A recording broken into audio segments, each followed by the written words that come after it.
పులి కన్ను wide I ఛానల్లోకి మిత్రులందరికీ స్వాగతం. వేటూరి సినీ గీతామృతం ఈ పరంపరలో 36వ సంచికలోకి వచ్చాం మనం. ఇంతకుముందు ఒక 4 సంచికల్లో సీతాకోక చిలుక సినిమా పాటల గురించి వివరించాను. దాని గురించి మనం మాట్లాడుకున్నాం. అయితే ఒకే సినిమాలో ఇన్ని పాటల గురించి చెప్పడం ఇంతకుముందు లేదు. కొన్ని సినిమాల్లో ఉన్న పాటల గురించి ఇంకా చాలా వివరంగా మాట్లాడుకోవచ్చు మనం. కానీ మొట్టమొదటిసారిగా సీతాకోక చిలుక సినిమాలో ఉన్న పాటలు, ఎక్కువ పాటలు తీసుకోవడానికి సాధ్యమైంది. అయితే సీతాకోక చిలుక సినిమా దీనికి ఎప్పుడు వచ్చింది ఏంటి, ఆ కథ వివరాలు ఇవన్నీ కూడా ఇంతకుముందు మనం మాట్లాడుకున్నాం.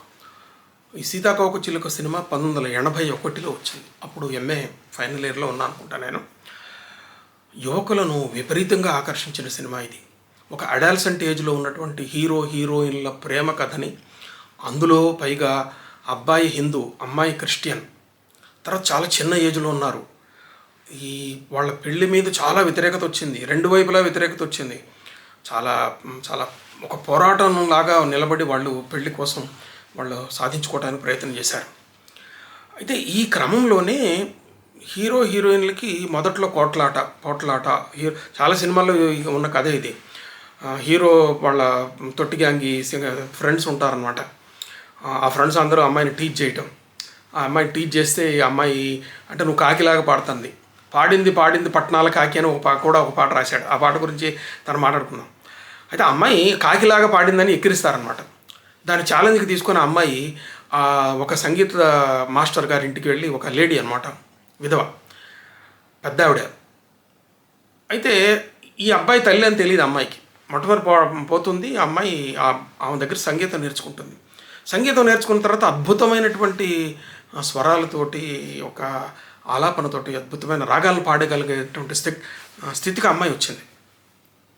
అయితే ఈవిడ ఇక్కడ టీచ్ చేసే కాలంలోనే, అమ్మాయిని దగ్గరికి పోవాలని టీచ్ చేసే కాలంలో ఒకసారి కొడుతుంది.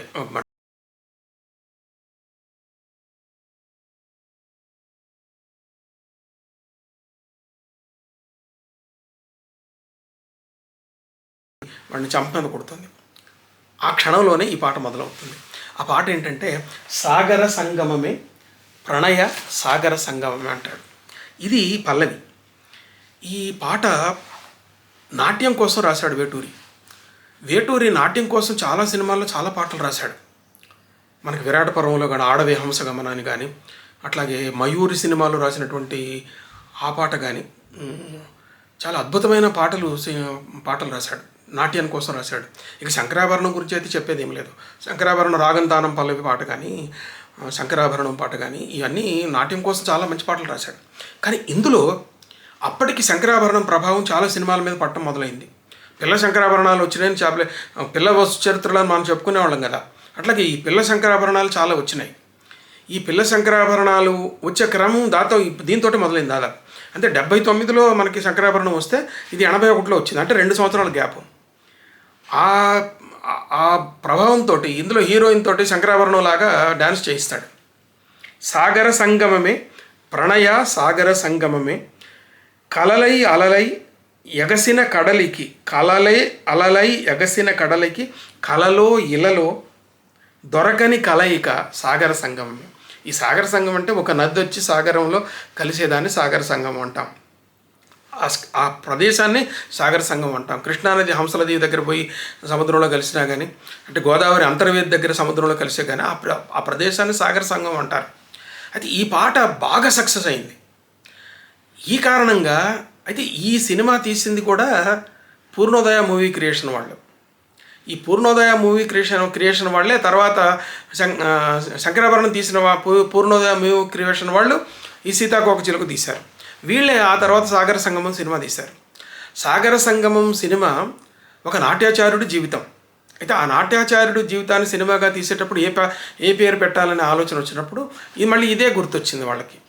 వేటూరి సుందరమూర్తి రాసిన పాటలో ఈ పల్లవిని ఆ సినిమాకి పేరుగా పెట్టుకున్నారు. అందులో ఆ నిర్మాత కొడుకు ఏడిది శ్రీరామ్, నాగేశ్వరరావు కొడుకు, ఆయన కూడా ఇందులో ఒక పాత్ర వేస్తాడు. అంటే ఆ హీరోకున్న స్నేహితుల్లో ఒక స్నేహితుడిగా వేస్తాడు. ఇతనే సాగర సంగమంలో కూడా చాకలి పాత్రలో ఇతను వేస్తాడు. ఆ 2 పాత్రలు కూడా చాలా కీలకమైన పాత్రలుగా నిలిచాయి. సాగర సంగమమే ప్రణయ సాగర సంగమే. ఇది హై టోన్లో మొదలవుతుంది, హై పిచ్లో ఉంటుంది. పాట అంతా కూడా అదే హై పిచ్చిలో సాగుతుంది. ఆ నాట్యానికి అనుకూలంగానే ఈ చరణాలన్నీ రాస్తాడనమాట. కన్యాకుమారి నీ పదములు నేనే, కడలి కరటమై కడిగిన వేళ. హీరోయిన్ పాదాలని ఈయన చేతిలో పట్టుకొని కడగటం ఇవన్నీ చాలా సినిమాల్లో వచ్చింది, ఇందులో కూడా ఉంటుంది.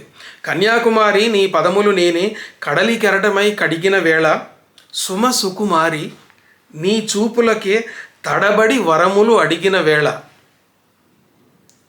అలిగిన నా పలు అలకలు నీలో పులకలు రేపి పువ్వులు విసిరిన పున్నమి రాత్రి నవ్విన వేళ, సాగర సంగమమే.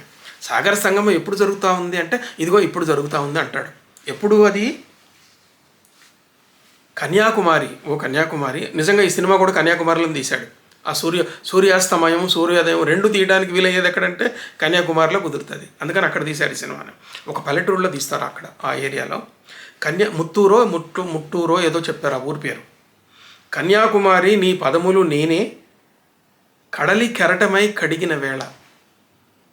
ఆ కన్యాకుమారి ఆలయాన్ని ఆ కడలి కెరటం కడుగుతుంది. ఇక్కడ కూడా ఈ కన్యకి పాదాలు ఆయనే కడలి కెరటమై వచ్చి కడుగుతున్నాడు అనమాట.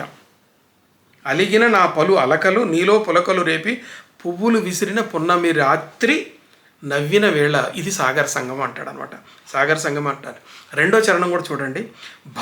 భారతి పద సన్నిధిలో కులమత సాగర సంగమ శృతిలో. అసలు ఆ సినిమా కథే ఇది. వాళ్ళ కులాలు వేరు, మతాలు వేరు. అతను హిందూ, ఆ అమ్మాయి క్రిస్టియన్. ఇక్కడే సినిమా సంఘర్షణ అంతా కూడా ఇక్కడే ఉంటుందన్నమాట. అందుకే ఇది రాశాడు. భారతి పద సన్నిధిలో. నిజంగా అది పద సన్నిధే. భారతమాత పదాలు ఎక్కడ ఉన్నాయి? కన్యాకుమారి దగ్గర ఉన్నాయి. భారతి పద సన్నిధి అంటే కరెక్ట్గా కన్యాకుమారిలో చెప్పడానికి ఇంకో రకంగా చెప్పాడు ఈయన. అది వేటూరి సుందరమూర్తి గమ్మత్తు అంతే. అసలు కలకత్తా చరిత్ర అంతా అందులో రాశాడు.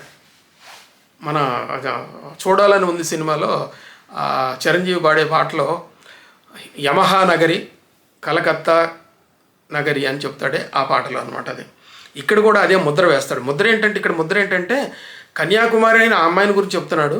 కానీ అక్కడ భారతి పద సన్నిధిలో అంటే భారతమాతకు పదాల స్థానంలో ఉన్న కన్యాకుమారి అని చెప్పడం. రెండు అర్థాలు అనమాట. భారతి పద సన్నిధిలో కులమత సాగర సంగమ శృతిలో నారతి నీవని వలపుల హారతి హృదయము ప్రమిదగా వెలిగే వేళ, పరువపు ఉరవడి పరువిడి నీవడి. ఇక్కడ చూడండి లయ. పరువపు ఉరవడి చతుర్మాత్ర గణాలు వేశాడు. పరువపు ఉరవడి పరువిడి నీవడి, కన్నుల నీరిడి కలిసిన మనసున. అన్నీ కూడా చతుర్మాత్ర గణాలు. ఈ చతుర్మాత్రా గణాలకు నెమ్మదిగా తీసుకుపోయే లక్షణం ఉంటుంది, వేగంగా తీసుకుపోయే లక్షణం కూడా ఉంటుంది. నెమ్మదిగా తీసుకుపోయే లక్షణాలు దీర్ఘాక్షరాలు వాడినప్పుడు వస్తుంది. కానీ ఇందులో అన్ని హ్రస్వాక్షరాలు వాడాడు చూడండి. పరువపు ఉరవడి పరువిడి నీవడి, కన్నుల నీరిడి కలసిన మనసున, సందెలు కుంకుమ చిందిన వేళ. సందెలు కుంకుమ చిందిన వేళ. అన్నీ చతుర్మాత్ర గణాలతో వేశాడు. పైన కూడా అదే కనపడుతుంది. కులమత సాగర సంగమ శృతిలో, భారతి పద సన్నిధిలో, కులమత సాగర సంగమ శృతిలో, నారతి నీవని వలపుల హారతి హృదయము ప్రమిదిగా వెలిగిన వేళ, పరువపు ఉరవడి పరువిడి నీవడి, కన్నుల నీరిడి కలిసిన మనసున, సందెలు కుంకుమ చిందిన వేళ, సాగర సంగమం. ఇది సాగర సంగమం అంటే ఇది అనమాట. అయితే ఈ చతుర్మాత్రా గణాలు వేసి ఈ నాట్యానికి అనుకూలమైనటువంటి లైన్ తీసుకురావడానికి ప్రయత్నం చేశాడు. హీరోయిన్ అంతా నాట్యం చేస్తూ ఉంటుంది. చాలా మళ్ళీ శంకరాభరణాల్లో నాట్యాలు వచ్చేటట్టుగా తీస్తాడనమాట. అది భారతీరాజా స్టార్ డైరెక్టర్ అని చెప్పుకున్నాము. అందులో ఇది ప్రత్యేకత. తర్వాత ఈ పాట కూడా నిలబడింది. పాట పల్లవి కూడా నిలబడింది. పాట పల్లవిని ఇంకొక సినిమా పేరుగా పెట్టడం అన్నది ఇది ఒకటి సాగర సంగమం అన్నది జరిగింది. ఇలా వేరు చోట్ల కూడా పెట్టారు. అది వర్షం సినిమాలో వచ్చినటువంటి పాటలు కానీ, తర్వాత వేరు సినిమా పాటల్లో ఉన్న పల్లవి లైన్ తీసుకొని తర్వాత వచ్చిన సినిమాల్లో పేర్లుగా పెట్టినవి చాలా సందర్భాల్లో జరిగినాయి. మిత్రులారా, వేటూరి సినీ గీతామృతం పరంపరను చూస్తూ ఉండండి. కనీసం 100 పాటలు నేను ఎన్నుకొని చెప్పాలనుకుంటున్నాను. ఇప్పటికి ఇది 35వ దాటినాం మనం. ఆ తర్వాత మళ్ళీ మనం కలుసుకుందాం. 36 పాటలకి కలుసుకుందాం. వస్తాను.